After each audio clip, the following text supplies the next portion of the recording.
गुरु मेरे मालिक, गुरु मेरे अन्नदात, गुरु जी मेरे सर्व सब, गुरु जी मेरे सरताज। मेरे प्यारे गुरु जी को बहुत बहुत कोटि कोटि प्रणाम।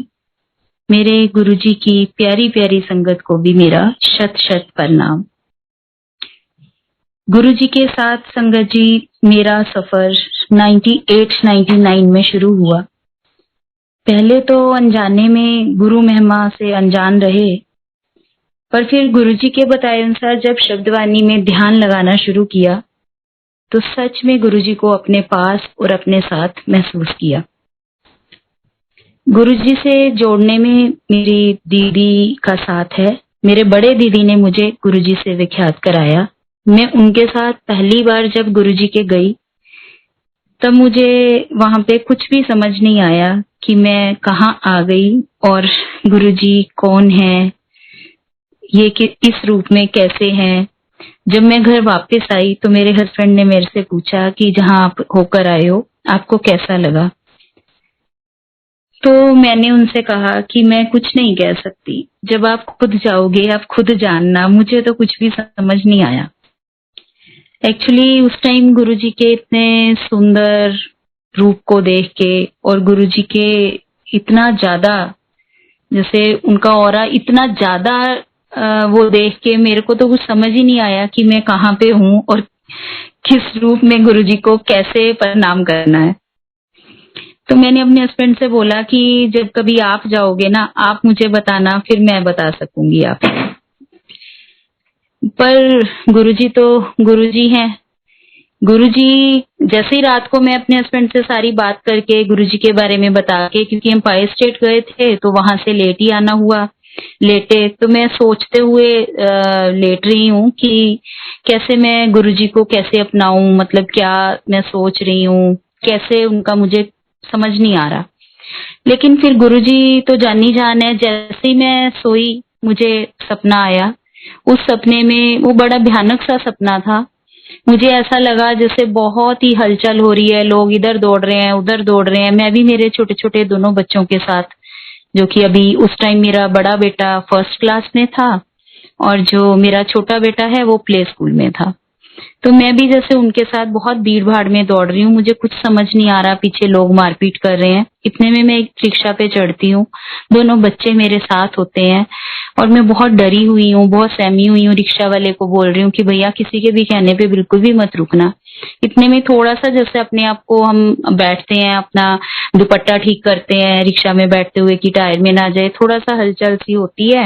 मैं पीछे को ऐसे हल्का सा होती हूँ तो देखती हूँ जो रिक्शा में पहले वाली जो रिक्शाज होते थे पीछे एक पट्टी सी बनी होती थी।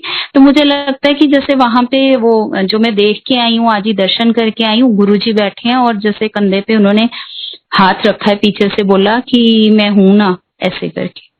तो मैं उसी सपने में ही इतना ज्यादा मेरे आंसू बहे, इतना ज्यादा मुझे महसूस हुआ और मैंने उसी दिन उसी रात को ये मुझे यकीन हो गया कि मुझे लगा कि जो गुरुजी जो हमें सपने में भी डरने नहीं देते वही मेरे सर्वस्व हैं। सच में यही मेरे गुरु हैं जिन्होंने मुझे सपनों में भी संभाला है।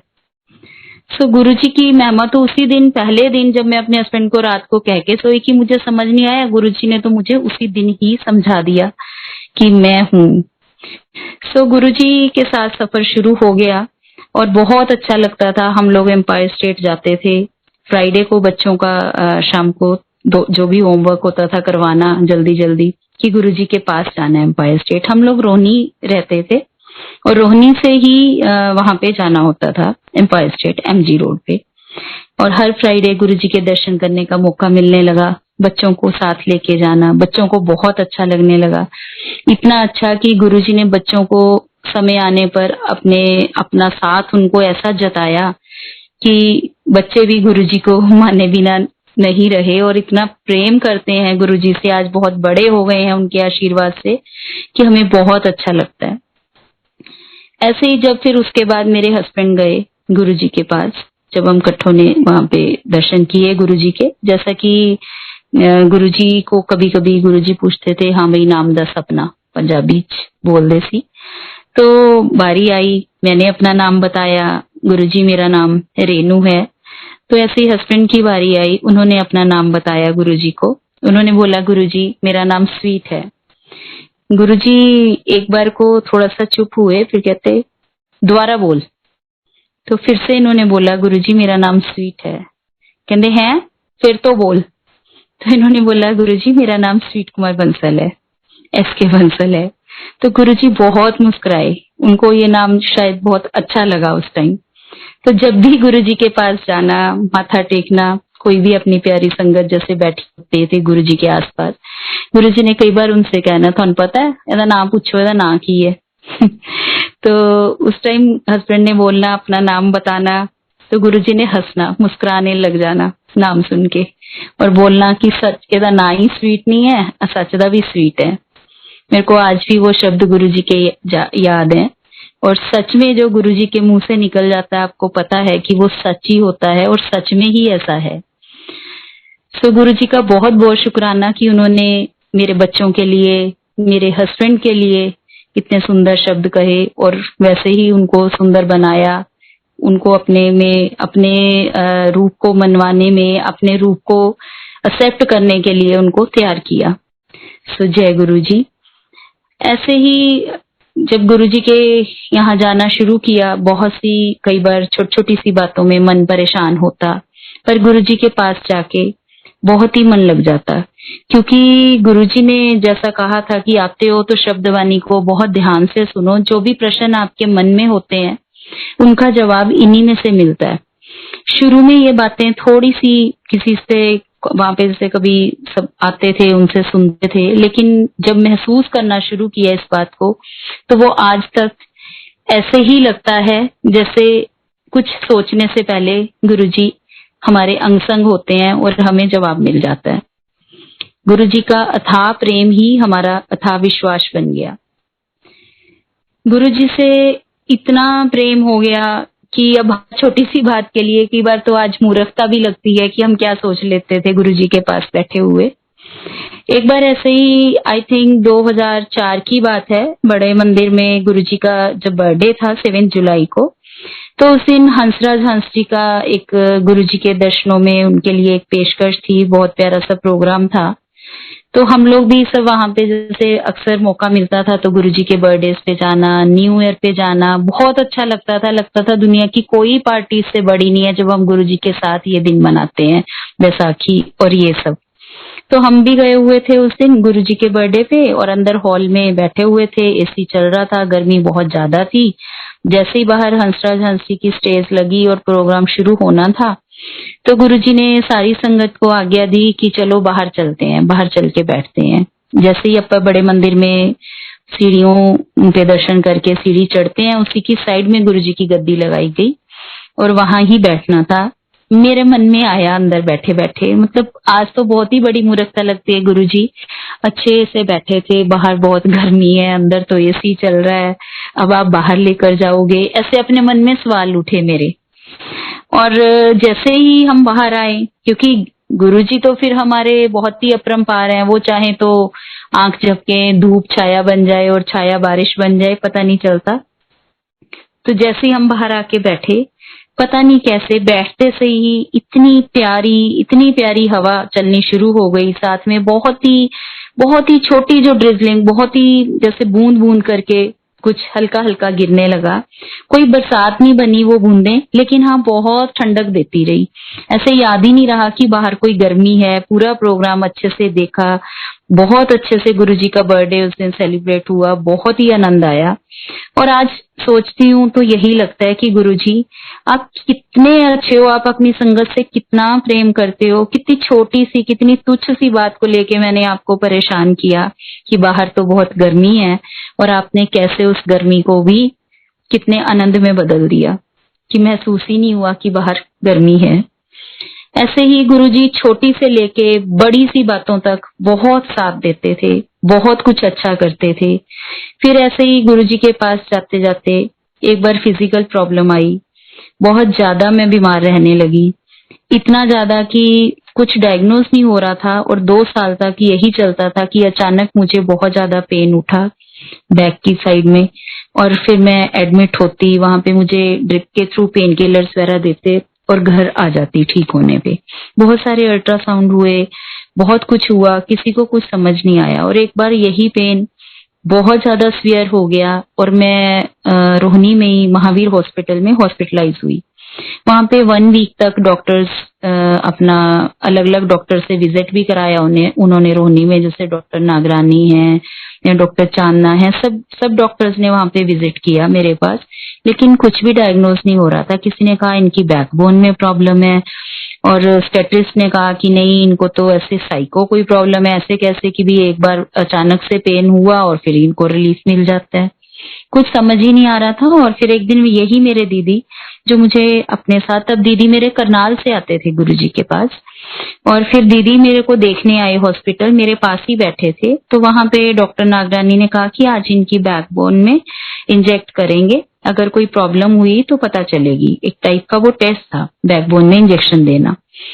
बट मेरे दीदी को शायद पता था या कोई ऐसा केस देखा हुआ था, मेरे दीदी ने साफ मना किया कि एक बार इस इंजेक्शन को अगर करवा लिया, इंजेक्ट करा लिया, इससे बहुत ज्यादा प्रॉब्लम्स होती हैं। बहुत बार तो पेशेंट्स द्वारा ठीक से बैठ भी नहीं सकते हैं। नहीं, हमें ये नहीं कराना स्वीट जी, हमें तो यहाँ से गंगाराम जाना चाहिए अब। तो मेरे हस्बैंड ने हमारे फैमिली डॉक्टर जो वहां थे उस हॉस्पिटल में, उनसे बात की, तो वहां से हम लोग वहां पे गंगाराम चले गए। जब हम गंगाराम में पहुंचे, वहां पे हमारे जो जनरल फिजिशियन थे, उन्होंने बोला मुझे कोई ऐसी प्रॉब्लम मेरे हाथ की लग नहीं रही है, हो सकता है कोई गायनी से रिलेटेड प्रॉब्लम हो, जो कि 2 साल में किसी भी डॉक्टर ने नहीं बोला था। कहते कि वो उनके जाने का टाइम है, इवनिंग के 6 o'clock होने वाले थे, तो पहले आप उनको दिखाइए, फिर देखते हैं। और उधर से मेरे सिस्टर ने वहीं पे मेरे हस्बैंड को बोला, स्वीट जी जब तक हम उनको दिखा रहे हैं, कर रहे हैं, क्योंकि ये बहुत पेन में, आप ऐसे करो, आप एम्पायर स्टेट चले जाओ गुरुजी के पास। संगत अभी शाम को शुरू होनी थी, उससे पहले आप चले जाओ, फिर गुरुजी संगत में होंगे, तो थोड़ा सा इस बात से वो हो जाएगा कि कैसे, है ना, गुरुजी के पास जाएं, जबकि गुरुजी तो सब जानी जान होते हैं। वहां पे मेरा इधर डायग्नोज होना शुरू हुआ, अल्ट्रासाउंड वगैरह गंगाराम में शुरू हुआ। उधर मेरे हस्बैंड गुरुजी के पास पहुंचते हैं, और पहुंचते से ही गुरुजी को बस जस्ट, क्योंकि ये काफी उदास थे, और उन्होंने बोला गुरुजी रेनू, इतने ही शब्द बोले थे, तो गुरुजी ने बोला जब आजा जांदा हो या शिव मंदिर च गुड़ दे जाई। तो एक बार तो वहां कोई इंसान जैसे एकदम से पहुंचता है, और क्योंकि गुरुजी के तो एक शब्द में ही बहुत कुछ होता था, पर शायद हम ही अनजान थे। कई बार ऐसा लगता है इंसान को कि हम तो आए और शायद गुरुजी ने सुना नहीं, लेकिन ऐसा नहीं था, उनको सब पता था। जैसे ही मेरे हस्बैंड ने आते हुए पूसा रोड की साइड कोई मंदिर था, वहां पे वो दिया, और इधर से मेरा डायग्नोस हो गया कि मुझे क्या प्रॉब्लम है एक्चुअली। तो वहां पे डॉक्टर ने बोला कल ही इनको ऑपरेट किया जाएगा, नहीं तो इनकी अंदर एक सिस्ट हो गई है जो कि ब्लास्ट हो जाएगी। तो उन्होंने मुझे वहां गुरुजी के आशीर्वाद से बहुत अच्छे से संभाला, मेरा ऑपरेशन हुआ। मुझे 3-4 महीने उठने में, चलने में भी लगे, पर गुरुजी ने बहुत अच्छे से मेरा साथ दिया। आज मुझे कोई तकलीफ नहीं है। उनकी बदौलत शायद मेरे पता नहीं कितने ही और कष्ट साथ में कट गए। मैं रोज परेशान रहती थी। तो गुरुजी हमारा साथ खाली फाइनेंशियली या खाली बच्चों के साथ या हर चीज से नहीं, हमें हर रूप में, फिजिकली, फाइनेंशियली, सपनों में, हर तरीके से हमारे साथ रहते हैं, बशर्ते कि हम अपने गुरुजी को ये ना सोचें कि कोई हमें देख नहीं रहा। हमें हर पल अपने गुरुजी का साथ महसूस करके, हर चीज की शर्म रख के उनकी भक्ति में होना चाहिए।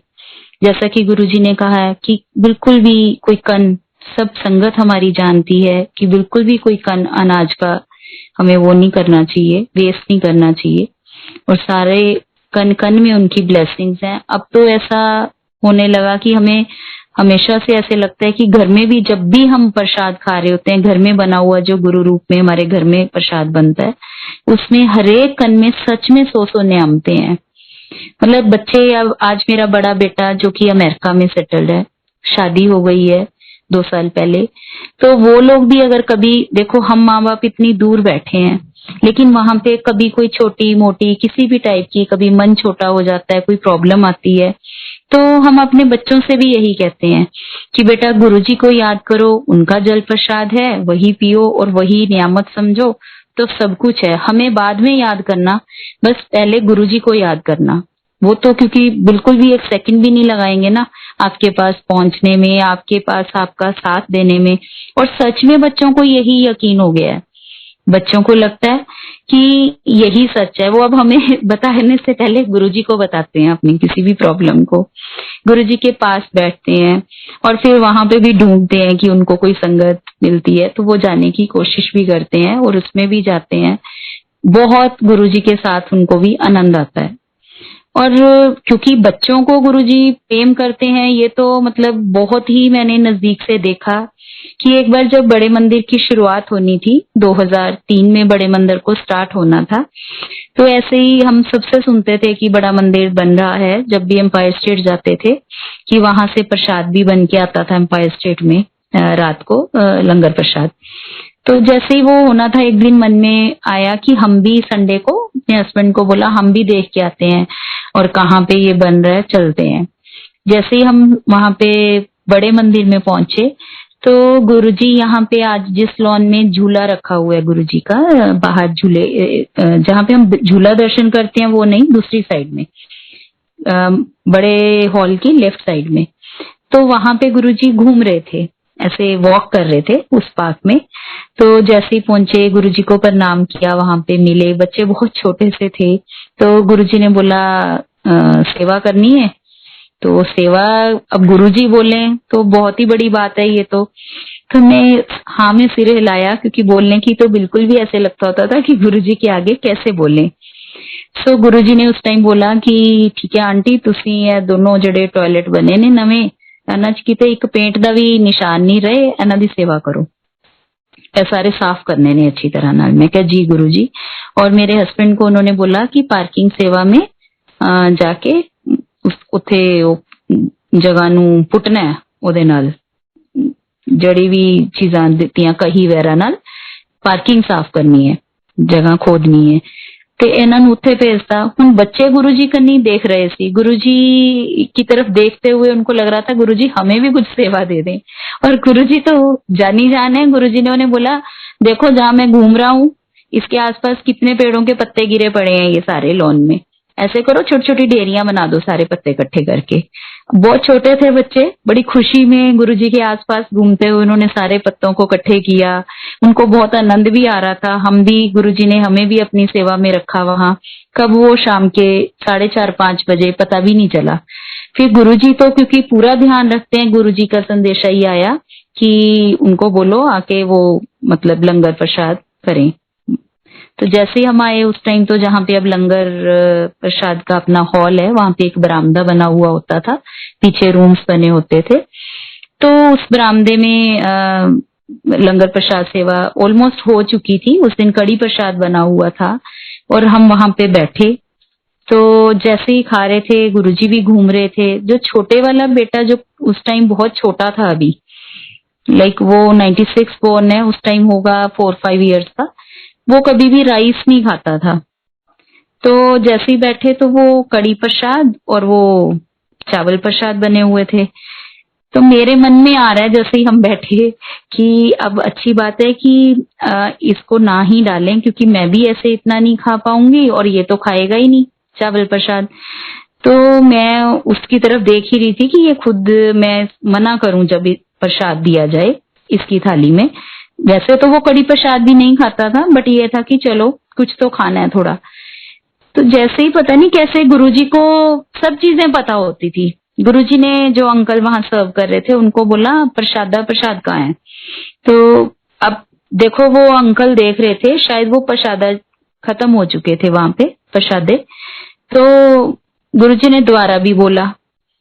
तो फिर वही हुआ कि अंकल दोबारा वापस गए अंदर। तो वहां पे शायद कोई 2-3 प्रसादे थे या गुरुजी की ब्लेसिंग से वो कैसे प्रोड्यूस हुए, आई डोंट नो। तो वो प्रसादे भी आए वहां पे, तो प्रसादा खाया उसने। और ये एक बार नहीं हुआ, जब भी कभी गुरुजी के पास गए हैं और गुरुजी के मतलब समाधि ले लेने के बाद भी अगर कहीं सत्संग में गए हैं, तो अगर वो बेटा कभी वहां पे भी साथ हुआ, तो जैसे बहुत सी चीजें वो नहीं खाता, जैसे कि कड़ी में अगर कड़ी प्रसाद आया तो पकौड़ा नहीं खाना। तो मेरे मन में होता था, मैं उससे बोलती थी, अब तो वो बड़ा हो गया था, कि बेटा आप मतलब अपनी थाली जो लोगे मैं अभी नहीं लेती, मेरे साथ शेयर कर लेना। बट ऐसा गुरुजी सुनते हैं कि थाली प्रसाद से पहले ही जैसे उनको कड़ी प्रसाद अंकल सर्व करते हैं तो उसमें पकोड़ा ही नहीं होता, बिना कहे ही नहीं होता हर बार। सो गुरुजी बहुत प्रेम करते हैं बच्चों से, बच्चों की व्यथा से, मन से, हम सबकी सुनते हैं। इतना प्रेम करते हैं कि कोई शब्द नहीं है उनके लिए कि कभी तो लगा हो कि गुरुजी मतलब हमारे संग नहीं है, हमारे साथ नहीं है। वो हमेशा सुनते हैं और उनकी बेस्ट विशेस, उनकी ब्लेसिंग्स के साथ दोनों बच्चों के सिर पे हाथ रहा। आज छोटे वाला बेटा भी बड़ा हो गया, लॉयर बन गया है और बहुत प्रेम है गुरुजी के साथ। गुरुजी हमेशा ऐसे ही बच्चों के साथ अपना प्रेम बनाए रखें। और ऐसे ही बहुत से और किस्से, जैसा कि एक बार बड़े वाला बेटा 4th-5th क्लास में था, 4th क्लास में था आई थिंक, 3rd या 4th में, तो उसका स्कूल से एक ट्रिप जाना था जैसलमेर, जो कि मेरे को लगता था कि मेरे लिए तो बहुत दूर का ट्रिप है, पता नहीं कैसे बच्चों को इतने दूर बाय ट्रेन भेजा जा सकता है। और दूर के बिना भी एक प्रॉब्लम ये थी कि उसको थोड़ी बेड वेटिंग की प्रॉब्लम थी। मुझे लगा कि अगर मैं इसको बाय ट्रेन, जो कि 1.5 दिन का सफर था उस टाइम, स्कूल के बच्चों के साथ भेजती हूँ और अगर इसके साथ रास्ते में कोई ऐसी प्रॉब्लम होती है बेड वेटिंग की तो दूसरे बच्चे इसका मजाक उड़ाएं, कहीं ये ना हो ये बाथरूम में जाके छुप के बैठ जाए या कुछ ऐसा ना हो जाए। अब बच्चा था, उसका मन कर रहा था कि मैं ट्रिप पे भी वो जरूर जाना चाह रहा था। तो ऐसे ही जैसे रूटीन में एम्पायर स्टेट जाते थे तो संगत हुई, और क्योंकि अक्सर कभी ऐसे नहीं होता था कि संगत हो जाने के बाद वहां प्रसाद ले लेने के बाद जब गुरुजी की आज्ञा लेते थे तो बच्चों वाले थे हम, तो गुरुजी से आज्ञा मिल जाती थी जाने की। ऐसे बहुत मन होता था कि कभी गुरुजी ये भी आज्ञा दें कि हम वहां बैठें, लेकिन ऐसे ही वहां पे बैठे हुए शब्द सुन रहे थे और मन में तो वही रील चल रही थी कि अगर मौका मिले तो मैं गुरुजी से बात करूं, कभी की नहीं, गुरुजी से पूछूं गुरुजी ये जाना चाहता है और मैं भेजना चाहती हूँ।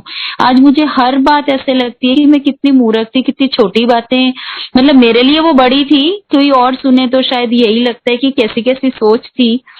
तो मैं बैठी, अब शब्दवाणी चल रही थी और मेरे मन में मेरी ही रील चल रही थी। जैसे ही लंगर प्रसाद हुआ, बाहर से आए हाथ पहुंच के, तो हाथ धो के तो फिर गुरुजी के पास आज्ञा लेने के लिए आए। उस दिन गुरुजी ने बैठने की आज्ञा दी अपने पास। बड़ा मन खुश हुआ कि चलो बैठने की आज्ञा मिली आज बाद में भी गुरुजी से, क्योंकि गुरुजी जानी जान है। जैसे ही बैठे तो गुरुजी ने बोला हाँ बोल, ऐसे करके पंजाबी में बोलते थे गुरुजी, बड़े कम शब्दों में सेंटेंस होता था। गुरुजी बोले हाँ बोल। जैसे ही पता नहीं कहाँ से हिम्मत आई, मैंने बोला गुरुजी ये ट्रिप पे जाना चाहता है। अभी मैंने इतना ही बोला तो गुरुजी बोले भेज दे भेज दे। तो मेरे को लगा कि जो मेरे मन की बात है वो तो रह ही गई कि भाई ये तो बेड वेटिंग वाला बच्चा है। तो मैंने फिर से दोहराई अपनी बात, मैंने कहा गुरुजी ये बेड वेटिंग। गुरुजी कहते मैं क्या है ना भेज दे। गुरुजी ने फिर यही शब्द बोले। सो गुरुजी का थोड़ा सा कहना बहुत बड़ी बात होती है, समझ आ गई। उसके बाद मैंने नहीं बोला और मैंने उसे भेज भी दिया। और उस दिन के बाद उसी क्षण के बाद, जैसे 4-5 रोज के बाद जाना था ट्रिप पे, कभी भी किसी भी तरह की उसको कोई भी प्रॉब्लम नहीं हुई।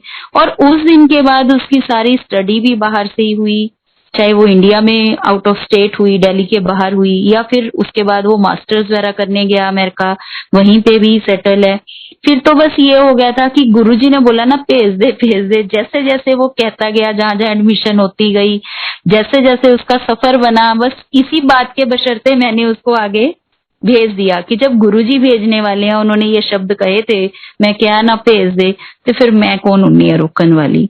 तो उन गुरुजी दी ब्लेसिंग नाल आज वो बहुत ज्यादा अपनी लाइफ में खुश है और बहुत अच्छा है। तो गुरुजी तो बहुत छोटी सी बात में पता नहीं कितना कुछ दे देते हैं, कितना कुछ कह देते हैं, बस जरूरत पड़ती है तो हमें उनकी उस छोटी सी बात को बड़ा करने की, उस पे विश्वास करने की। तो ऐसे ही हमने जब अपना, पहले हमारा ऑफिस करोल बाग में होता था, एक बार हमने अपना ऑफिस नेताजी पे शिफ्ट करना चाहा। 2-3 साल से वो कंप्लीट हुआ था, बट अभी नेताजी सुभाष प्लेस पे इतनी रौनक नहीं हुई थी, इतने ऑफिस स्टार्ट नहीं हुए थे, तो हमने भी शिफ्ट नहीं किया था। जबकि हमारा घर रोनी में था, हमें शिफ्ट करना था वहां से।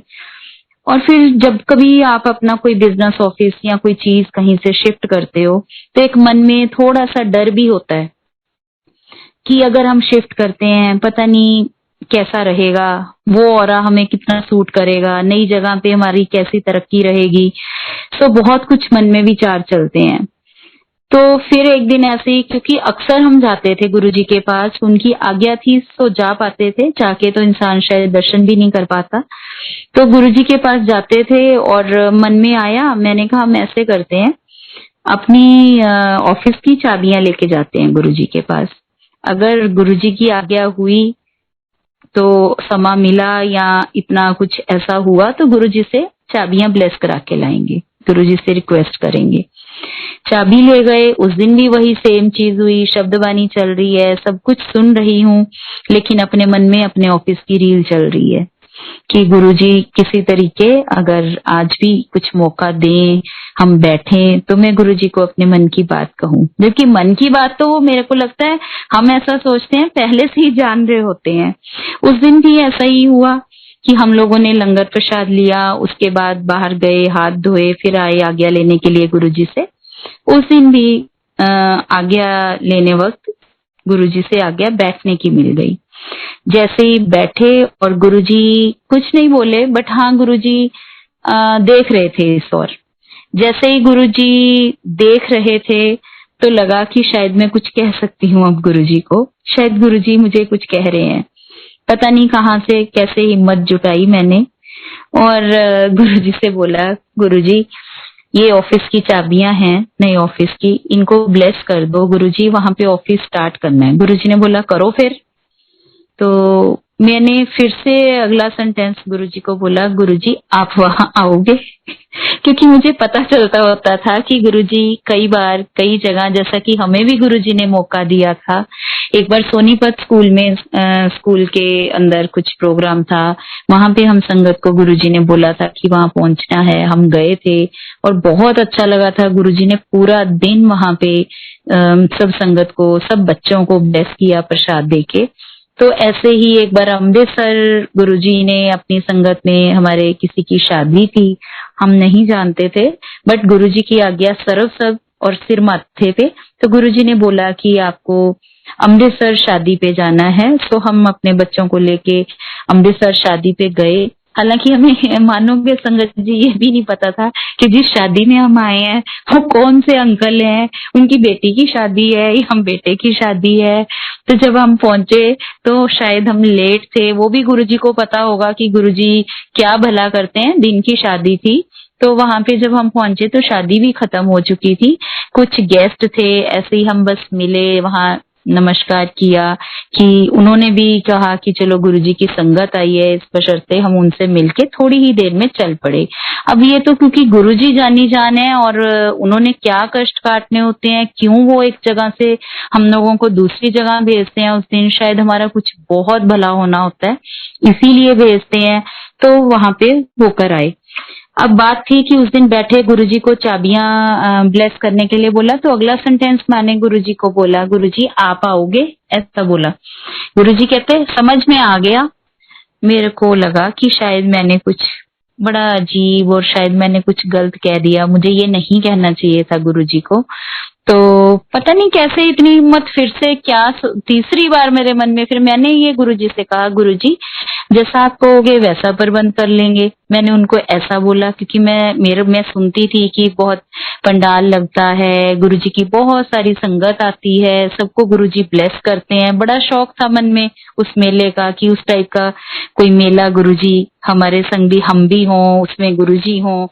तो लेकिन गुरुजी ने फिर से तीसरी बार मेरे क्वेश्चन का आंसर यही दिया। मैं क्या ना समझ में आ गया, बड़ा अच्छा लगा। उस टाइम तो थोड़ा सा, क्योंकि छोटे मन थे, इतनी नॉलेज नहीं थी, इतनी गहराइयों में नहीं थे गुरुजी के साथ, तो लगता था शायद हमारी बात गुरुजी ने काट दी है, साफ शब्दों में कहूँ तो ये लगा।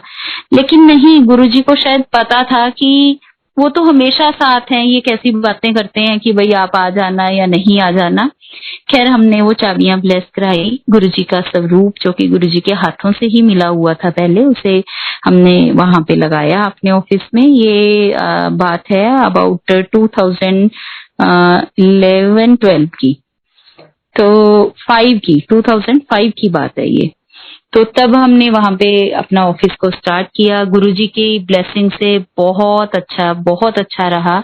और गुरुजी इतने हमारे अंग संग रहे उस ऑफिस में कि 2012-13 में एक बार क्या हुआ कि हमारा ऑफिस काफी बड़ा था हमारे लिए, हमें शायद इतने बड़े की रिक्वायरमेंट नहीं थी। तो हमारे सामने का एक ऑफिस खाली था जिसका एरिया कम था, और हमने सोचा कि हमारे ऑफिस के लिए कोई डील आई थी रेंट के लिए, इस पे रेंट काफी अच्छा मिल जाना था, और अगर हम सामने वाले को रेंट पे लेते थे तो काफी कम रेंट था। तो हमने सोचा कि हमें इतना बड़ा रिक्वायर्ड भी नहीं है, हम उसमें शिफ्ट कर जाते हैं और इसे कंपनी को रेंट पे दे देते हैं, क्योंकि हम इंसान हैं, कभी कुछ सोचते रहते हैं। ऐसा सोचा, और सामने वाला जो ऑफिस था वो भी हमारे नॉन, उनका एक और ऑफिस था उसी के साथ ही, उन्हीं का खाली रखा हुआ था। उनसे हमने रेंट पे लिया, उसमें फटाफट सारा काम करवाया, क्योंकि इधर किसी कंपनी के साथ बात हो चुकी थी रेंट आउट करने की, तो उसमें काम भी करवा लिया। अब जैसे काम भी हो गया, एक आध दिन में शिफ्ट करना था, इतने में मेरे हस्बैंड के पास वहां ऑफिस में हमारे एक बहुत मिलने वाले, पहले वो आचार्य जी थे शिव मंदिर में ही, मतलब गुरुजी कैसे किसी को मैसेंजर बनाते हैं और कितना अच्छा संदेश हमें पहुंचा देते हैं। और वो उनसे हम बहुत सालों से नहीं मिले थे, आचार्य जी मंदिर बहुत साल पहले छोड़ चुके थे, पढ़ाई वढ़ाई करने चले गए थे फॉरेन, वापस आए, कब उन्होंने अपनी ऑफिस बना ली आके अपनी पर्सनल। तो उन्होंने मेरे हस्बैंड क्योंकि सीए हैं, उन्होंने इनको फोन किया, फोन भी नहीं किया उन्होंने, ऐसे जब ये मंदिर जाते थे ट्यूसडे को, तो उनको पता था कि इन्होंने यहाँ शिफ्ट किया है, तो उन्होंने आना चाहा वहां पे, और वो आ गए, अचानक से आ गए कि कुछ काम होगा, उनको कुछ पूछना था। तो वो पहुंचे, पहुंचते ही जैसे ही वो बैठे इनके पास कैबिन में, तो उन्होंने एक ही बात पूछी, आप ऑफिस शिफ्ट कर रहे हो? जबकि कोई बात कभी उनसे नहीं हुई थी, सालों पहले की मीटिंग हुई थी। तो उन्होंने बैठते ही बोला कि आप ऑफिस शिफ्ट कर रहे हो। तो एकदम ये हैरान से हुए कि मैंने कोई बात नहीं की, बड़ी देर बाद हम मिल रहे हैं, तो इन्होंने कैसे बोला। तो फिर साथ के साथ वो बोले कि शिफ्ट मत करना, सब खत्म हो जाएगा। बहुत हैरानी हुई इनको कि ये क्या हुआ। इन्होंने तुरंत मेरे को फोन किया घर पे, और मुझे फोन करके बोला कि ऐसे करके ऑफिस में आचार्य जी आए हैं, और हमने तो कल शिफ्ट करने का सोचा था, और वो तो ये कह रहे हैं। तो पता नहीं कैसे समहाउ उसी टाइम मन में आया, मतलब एकदम गुरुजी की याद आई, और मैंने तुरंत इनको फोन पे ही बोला, मैं क्या वो ठीक कह रहे हैं। मैं क्या, क्योंकि हमने तो इस ऑफिस की चाबियां ब्लेस कराई थी गुरुजी से, उन्होंने कहा था कि समझ में आ गया, तो इसका मतलब ये गुरुजी कुछ कहलवा रहे हैं। मैंने फोन पे यही बोला, और बोलते से कोई ज्यादा दूर नहीं है, हार्डली 20-1 मिनट का रास्ता होगा ऑफिस का, 15 से 20 मिनट घर से नेताजी। तो मैं भी वहां आ गई, फोन के बाद वहां पे पहुंच गई। अब आचार्य जी तो मिलके चले गए, बात हो गई। अब मैं और ये सोचने लगे कि अब ये तो गुरुजी का कोई मैसेज है हमारे लिए, इतना बड़ा मैसेज अगर गुरुजी ने दिया है हमें मानना चाहिए। बट बात ये है कि जिस कंपनी को हम कह चुके हैं, उनके साथ वो डील कर चुके हैं, उनको कैसे मना किया जाए इस बात से कि हम नहीं देंगे, बहुत बुरा लगेगा, अपने मन में हम सोच रहे हैं।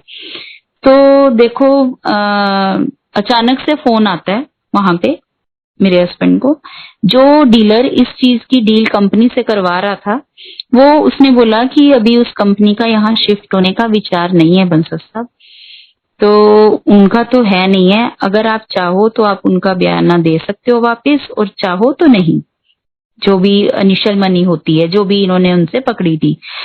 और पता नहीं क्यों हम तो इतने खुश हो गए इस मैसेज पे, ये भी शायद गुरुजी की ही ब्लेसिंग थी, बहुत खुश हुए हम कि ये नहीं खुश हुए कि किसी का कोई काम ना खराब हो गया हो, शायद इसलिए ना कोई वो कर रहा हो, लेकिन इस बात से खुश हुए कि चलो अब हमें अपनी बात से हटना नहीं पड़ेगा। तुरंत मेरे हस्बैंड ने बोला कि नहीं नहीं, हमें बयाना भी नहीं रखना, हमें कोई बात नहीं, जब कभी फिर होगा तो देख लेंगे।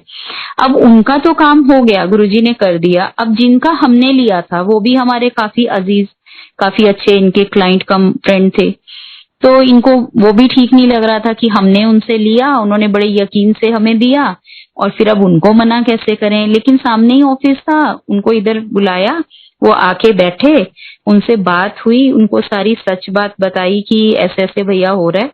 तो उन्होंने तुरंत बोला, बंसल साहब आपकी वजह से ये मेरा ऑफिस तैयार हो गया, कब से खाली पड़ा था, आपने जल्दी जल्दी इसे तैयार कर दिया और ऐसी बिल्कुल भी कोई बात नहीं है, और चाहा तो ये वैसे ही रेंट आउट हो जाएगा। और ऐसा ही हुआ। देखो गुरुजी ने एक जगह सिर्फ हमें ब्लेस नहीं किया, पता नहीं उस बात के साथ कितने और लोगों को ब्लेस किया, और उन आचार्य जी को मैसेंजर बना के हमारे यहाँ भेजा। वो ऑफिस भी आज तक लगा ही हुआ है रेंट पे, और वो भैया भी बहुत खुश हैं जिनका ऑफिस था, और हम भी उसी ऑफिस में हैं जिसमें हमारे गुरुजी ने हमें ब्लेस किया था। उसके बाद तो हमने कभी इस बात को सोचा ही नहीं कि जब गुरुजी ने इसको ब्लेस करके हमें दिया है ना, तो समझो इसमें सब कुछ है, इससे ज्यादा रेंट क्या करेगा, इससे ज्यादा कोई और चीज क्या करेगी। हम इसमें और इसी से बहुत खुश हैं। तो जब गुरुजी ब्लेस करते हैं ना, तो वो तो पता नहीं कैसे वो हर चीज चार चुफेरा, और उन्होंने ये नहीं कि हमें किया, मुझे तो लगता है उन कंपनी वालों को, उनके लिए भी कोई भला होना होगा, और उनको जिनका ऑफिस था, जिनका हमने लिया था, सबको उन्होंने ब्लेस किया। गुरुजी इतना इतना अनंतम प्यार करते हैं अपनी संगत से, मैं सोच भी नहीं सकती कि उन्होंने कैसे हम सबको, पहले वो जरूर रास्ता दिखाते हैं, ट्रैक देते हैं, बस फिर वही बात है कि हम उस पे कितना चल पाते हैं। सो संगत जी, हमें गुरुजी की दिखाए हुए ट्रैक पे मतलब साक्षात लेना चाहिए कि यहाँ आगे आगे गुरुजी चल रहे हैं, तो पीछे पीछे हम। जब भी कभी हम एम्पायर स्टेट में जब जाते थे, कभी कभी पहले पहुंच जाते थे, गुरुजी अंदर से जब तैयार होके चोला रूप में बाहर आते थे, उस पल का मुझे मैं बयान ही नहीं कर सकती, इतना ज्यादा इंतजार होता था जब हम खड़े होते थे और गुरुजी बीच में से हमारे पास से निकल के गद्दी पे जाते थे। इतनी अच्छी फ्रेग्रेंस, इतनी अच्छी फ्रेग्रेंस, और ऐसे लग रहा था गुरुजी चल नहीं रहे हैं, जैसे वो जमीन से थोड़े पांव ऊपर है, जैसे कोई चीज, कोई, जैसे हम पहले जब रामायण महाभारत टीवी पे ये शो देखते थे, तो उसमें भगवान रूप को जैसे दर्शाया जाता है, उसमें दिखाया जाता है, वो चीजें सिर्फ ऐसे लगती थी कि भाई हम देख रहे हैं। लेकिन जब गुरुजी के पास जाते थे, जब गुरुजी को इतने अच्छे, इतने सुंदर उस भगवान रूप में देख के, और उनके पास जो इतनी अच्छी फ्रेग्रेंस हमें आती थी, उसको महसूस करके ऐसे लगता था कि सच में एक और लोक है जिसमें ऐसे सुंदर भगवान, इतने अच्छे, जैसे कोई भगवान में उड़ते हुए आ रहे हो। बहुत ही अच्छा हो रहा, इतनी अच्छी फीलिंग कि आज तक भी बहुत बार बैठे बैठे फ्रेग्रेंस आती है, ऐसे महसूस होते हैं गुरुजी, ऐसा लगता है कि वो हमारे बिल्कुल पास हैं। और ऐसे ही बहुत सी चीजें जो गुरुजी ने बहुत टाइप की हमारी ठीक की, बहुत कुछ हमेशा प्यार दिया हमें। और जब भी कुछ उलझन आती है, अब तो ये होता है कि गुरुजी आप पे ही हैं सब उलझने, आप ही हमें बताओगे कि हमें या तो शक्ति दोगे इन उलझनों का सामना करने के लिए, या तो फिर आप ही इन उलझनों से हमें बाहर निकालोगे। ऐसे ही बहुत सा सफर चलते चलते बहुत कुछ अच्छा लगा गुरुजी के साथ। ऐसा लगता रहा कि जैसे गुरुजी आगे आगे हैं और हम उनके पीछे पीछे चल रहे हैं। अब जैसे गुरुजी के पास जा ही रहे थे बहुत देर से, तो बहुत बार ऐसा लगता कि गुरुजी से बहुत सी बातें करें। अब शायद कभी कभी बहुत सारी बातें सुनी भी हैं, देखी भी हैं, लेकिन गुरुजी ने तो उन बातों से भी परे बहुत ही मन को, विश्वास को जीता कि एक बार जब हम एम्पायर स्टेट गुरुजी की संगत में गए हुए थे, अक्सर इतनी ज्यादा शब्दवाणी प्यारी होती थी कि अपने आप आंखें बंद होने लगती थी, मन नहीं करता था कि इनको खोलें, ऐसा लगता था पता नहीं हम कहाँ बैठे हैं। लेकिन वही कि बच्चे साथ होते थे, खैर बच्चे कभी भी हिलजुल तो नहीं करते थे कि कभी ऐसा लगा हो कि भाई लेके नहीं जाना चाहिए या गुरुजी को कुछ महसूस हुआ हो। पर फिर भी मैंने जो मेरे हस्बैंड है वो तो बिल्कुल ही जैसे एक बार बंद कर लेते, आंखें तो खोलते ही नहीं थे जाके। मेरे साथ बच्चे होते थे तो मुझे लगता था कि मैं थोड़ा सा बीच में एक बार चेक करूं अपने बच्चों को, मन नहीं करता था खोलने को। तो मैंने ऐसी आंखें खोली तो जैसे मुझे लगा, ऐसे गुरुजी की तरफ देखा कि जैसे कुछ बहुत ही गोल्डन, बहुत ही सुंदर जैसे कह लो कि जब सनराइज होता है या सेट होता है तो एक बहुत सुंदर छवि जो गोल्डन वाली होती है, मुझे ऐसा बहुत कुछ गोल्डन दिखाई दिया। फिर लगा कि नहीं मेरे मन का शायद वहम है, मैंने आंखें बंद करके खोली हैं तो शायद कुछ मुझे ऐसा दिखाई दे रहा है। फिर से बंद की, लेकिन फिर थोड़ी देर बाद मैंने आंखों को झपका, फिर खोली तो जो एम्पायर स्टेट में जब हम ऊपर जाते हैं, नीचे गुरुजी का गद्दी वाला जो हॉल है, ऊपर सीढ़ियां जाती हैं, कई बार गुरुजी वहां जाने की भी आज्ञा दे देते थे कि ऊपर चल के बैठना है। तो उस सीढ़ियों में गुरुजी का एक बहुत सुंदर स्वरूप लगा हुआ था स्टार्टिंग में ही। तो उस तरफ नजर गई तो सेम ऑरा मुझे उधर दिखाई दे रहा है कि बहुत गोल्डन, बहुत सुंदर।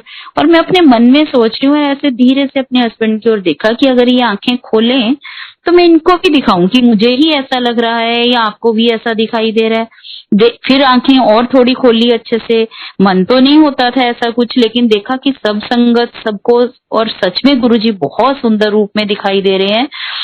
तो अचानक से गुरुजी खड़े हुए ऐसे, और उन्होंने अपना एक हाथ उधर ऊपर किया बाजू पीछे करके, और उसमें इतना सुंदर जैसे सचखंड का प्रसाद और मिरेकल हुआ, एक बहुत बड़ा लड्डू प्रसाद गुरुजी के हाथ में।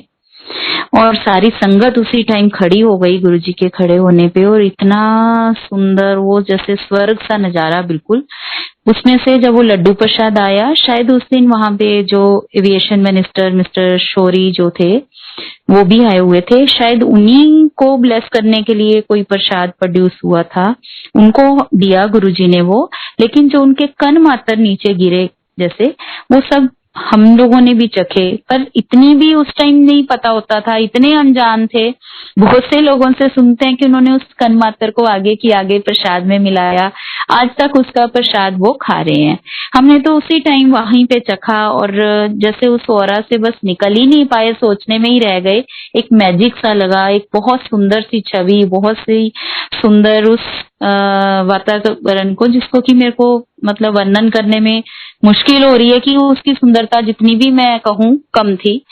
बहुत सुंदर नजारा कि शायद हम मतलब गुरुजी का कैसे थैंक्स करें कि हम भी इस काबिल हुए कि हमने गुरुजी का वो मिरेकल, वो किया हुआ प्रोड्यूस प्रसाद खाया और उस मिरेकल को देखा और उस आनंद को महसूस किया। ये कोई छोटी सी बात नहीं थी, ये आज तक भी जब भी कभी मन थोड़ा सा खाली होता है या गुरुजी के पास बैठते हैं घर में या सोचते हैं, वो पूरा नजारा जब सामने आता है एकदम से मन हिल जाता है। ऐसे लगता है गुरुजी आप कितने प्यारे, आप गुरुजी कहाँ पे हो। हम बहुत मिस करते हैं गुरुजी को, गुरुजी साथ हैं, बट जैसे होता है ना वो सारी चीजें आंखों के आगे आती हैं, जैसे हमारे पेरेंट्स हो गए, हमें वो कभी नहीं भूलते, लगता है कि वो कहाँ चले गए, मैं आज भी ढूंढ लाऊं उनको। सो गुरुजी बहुत प्यार करने वाले और बहुत बड़ा सहारा और शक्ति देने वाले। मैं बताती हूँ, अभी इसी लोहड़ी पे, इसी जनवरी में 13 जनवरी को मेरे मदर एक्सपायर हुए, और उनको मतलब ये गुरुजी का बहुत बहुत शुक्राना कि किसी तरह की कोई एंड पे ऐसा नहीं था कि वो बेड पे थे अचानक गए हैं। बहुत गुरुजी ने ब्लेस किया है। लेकिन कहते हैं ना, माँ हमारी शक्ति होती है, मन बहुत उदास हो जाता है जैसे हम टूट जाते हैं।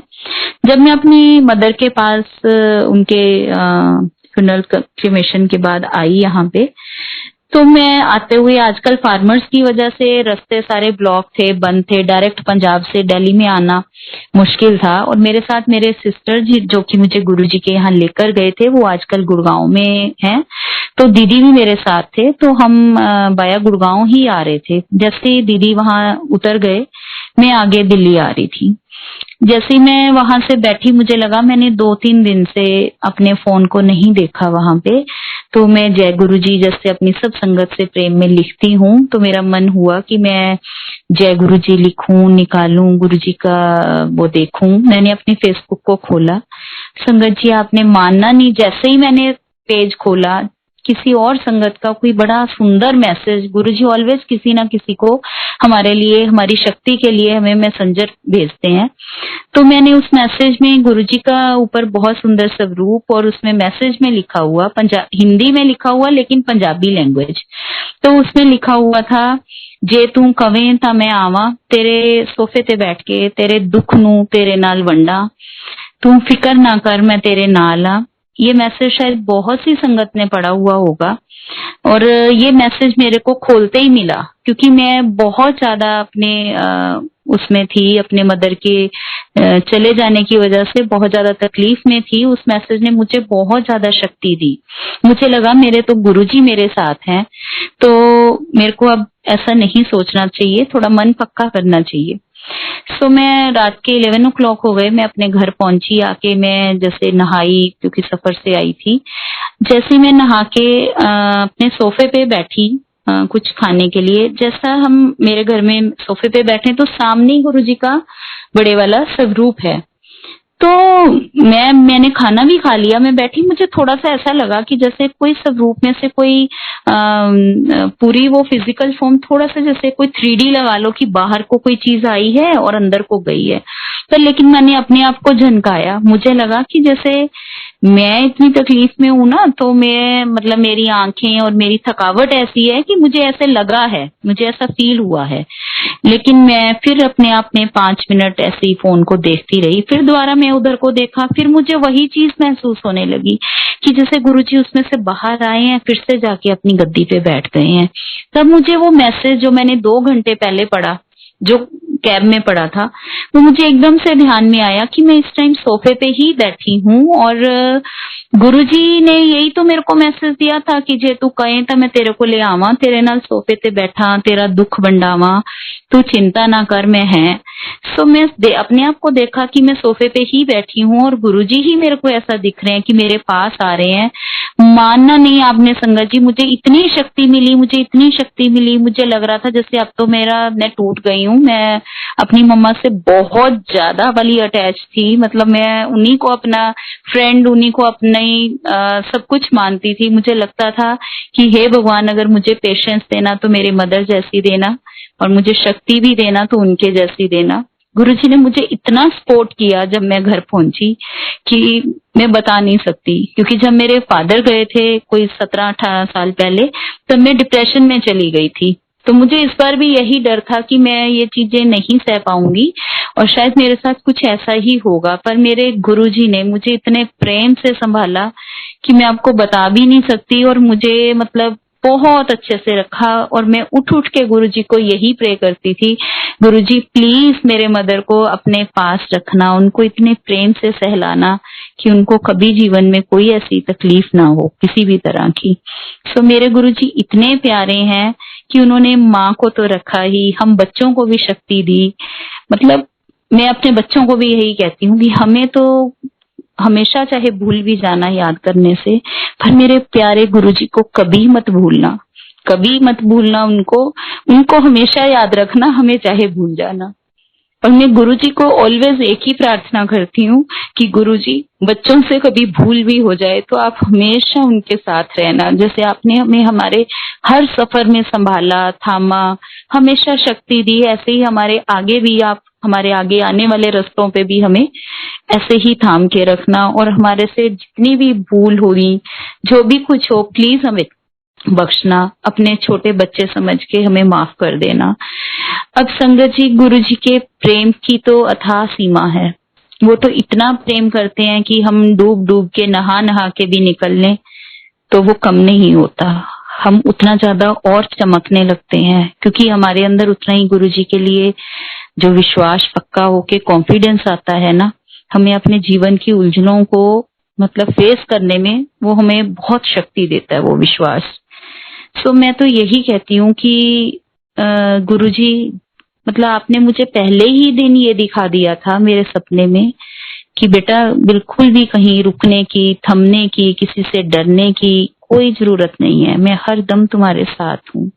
हाँ, जरूरत है तो ये है कि जब भी कभी आप कोई भी कर्म करते हो, चाहे वो भक्ति का है या वो किसी के साथ दान का है, गुरुजी अक्सर कहते थे, गुरुजी तो इतने भंडारे लगा के रखते थे सबके लिए, सब कुछ करते थे कि हमें कभी यही नहीं पता चला था। कई बार मन में आना कि कहते हैं ना, जहाँ भंडारे चलते हैं तो हम अपना कुछ कभी, हम है नहीं है इस काबिल, लेकिन हम कभी अपना भी कोई दान वहां पे डाल सकें, लेकिन कभी गल्ला ही नहीं दिखाई देता था।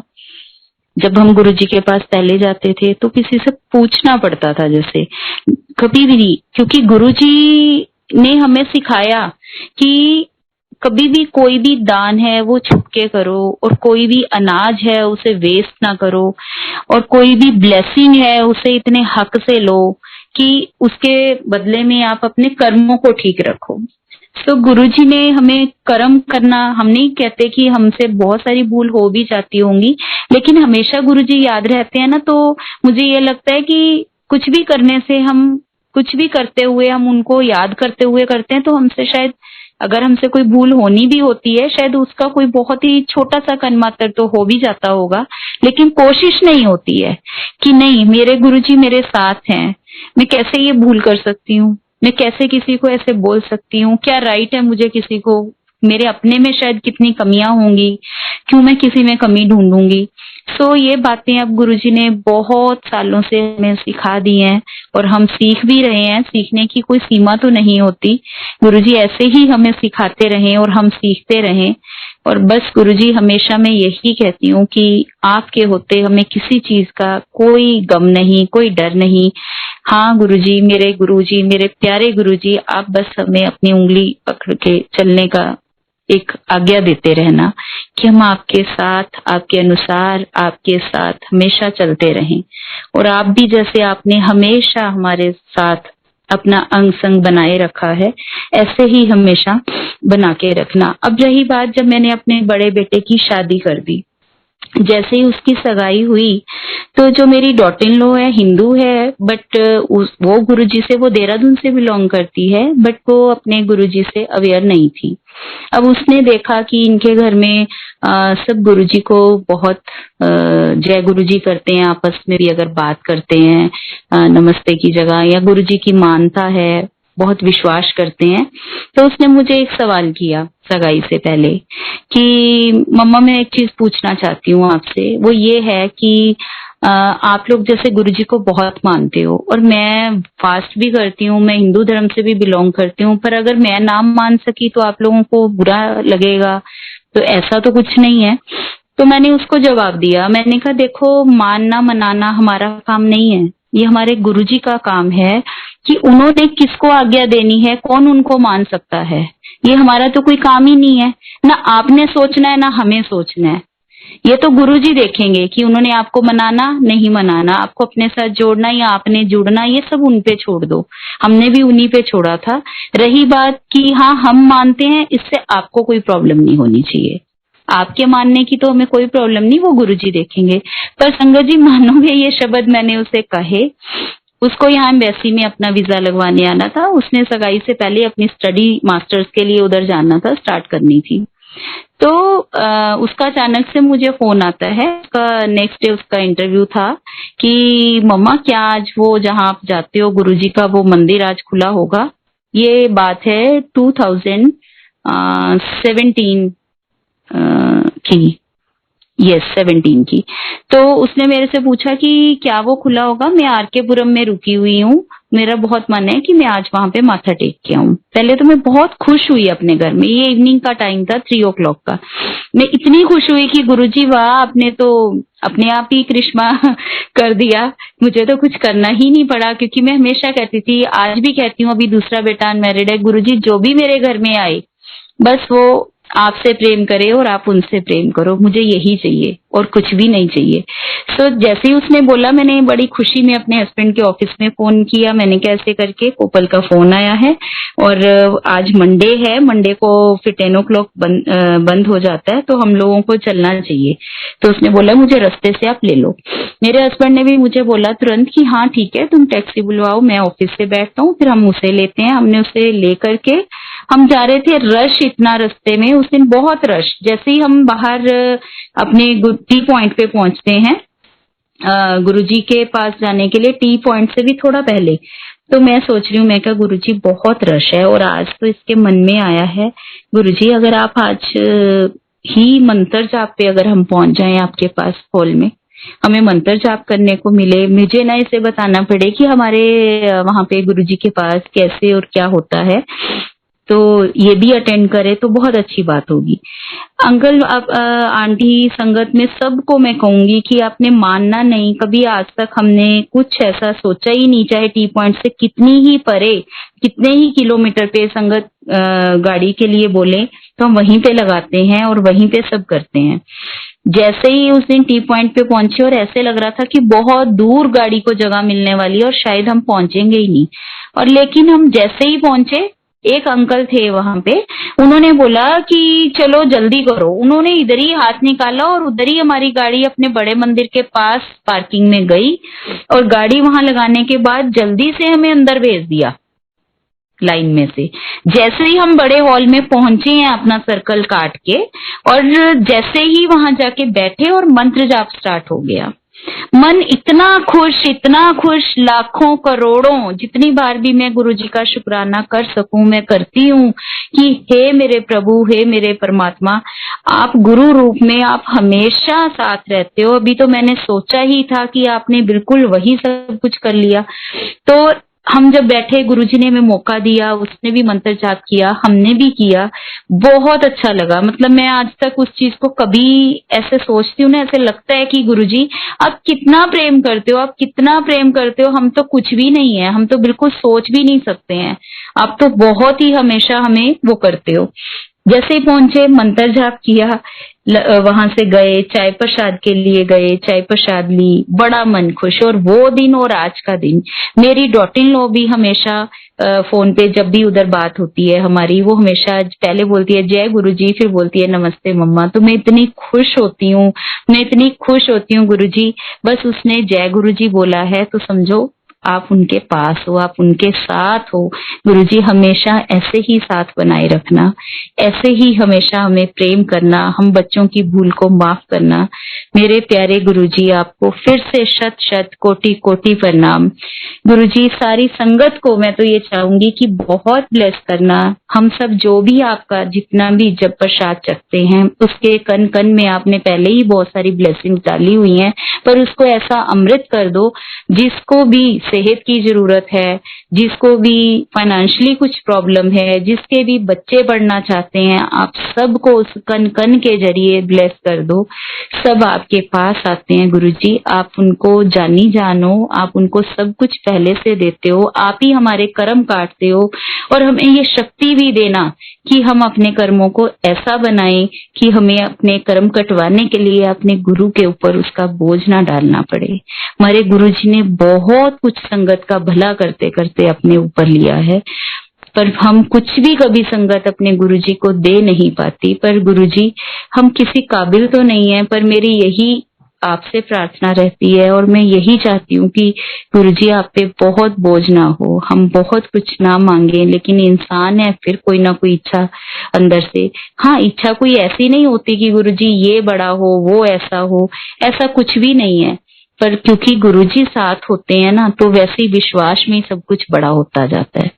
सो मैं अपने गुरुजी को बहुत बहुत प्रेम से और बहुत बहुत दिल से बहुत प्रणाम करती हूँ, और अपनी प्यारी प्यारी संगत को, जो सब संगत जी आज इस सत्संग को सुन रहे हैं, उन सब के लिए भी अपने गुरुजी को प्रे करूंगी कि सबके कर्म काटने में सबकी मदद करना, हम सबको खुश रखना, हम सबको अपने द्वारे पे आने की आज्ञा देकर रखना, चाहे वो ई पास से हो या कोरोना मुक्त होने के बाद का समय हो। हम सब आपके पास आते रहें, आपको घर में हर टाइम, हर क्षण, हर समय हमारे अंदर हम याद करते रहें, और ऐसे ही हमें आपका साथ मिलता रहे, आपका प्रेम मिलता रहे। सो जय गुरुजी संगत जी, आप सबको भी मेरा बहुत बहुत प्रणाम। जय गुरुजी।